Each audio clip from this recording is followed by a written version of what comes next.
I think the most important components of lesson planning philosophy is one, the intentionality. It just makes perfect sense for there to be specific intentions behind the lesson planning, and this helps give clear instructions to what it is that the student should actually be getting out of the day's lesson. Student-centered differentiation, being able to adapt to each one of the students' needs, even among varying levels of students, like 8th graders to high schoolers to middle schoolers or elementary students. Being able to meet each one of their individual needs in that time is really crucial and really great with the three to one setup. What strikes me as especially important when getting ready for class? For me, it'll be firstly going over what each of the specific students' goals are beforehand during that prep session, and then maintaining continuity between session to session, especially if we have different tutors helping the kids in between, the time I would see them versus the time a different tutor would see them.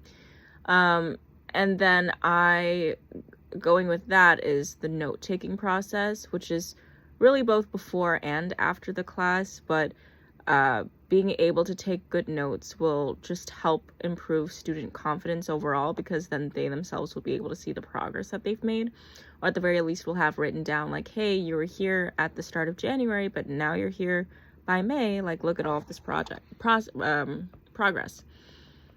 Which portion of the class is most critical and how will I maximize it?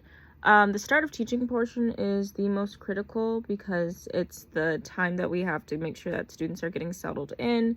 It's also the time that we need to use, especially if we have 3 to 1, to ensure that students are using their time wisely and that tutors are using their time wisely to ensure that they're getting the most bang for their buck, i.e. ensure that students are beginning to work on something in that time, and then you can circle back and start more one-on-one instruction with students as the other 2 students are doing their own independent work.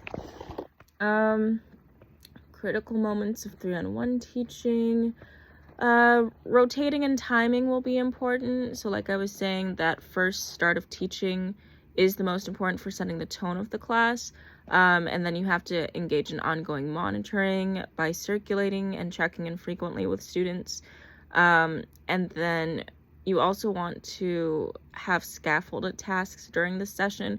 So you start by introducing a topic, you go over the topic with the student, and then you give them time to practice that on their own to make sure that they fully understand it.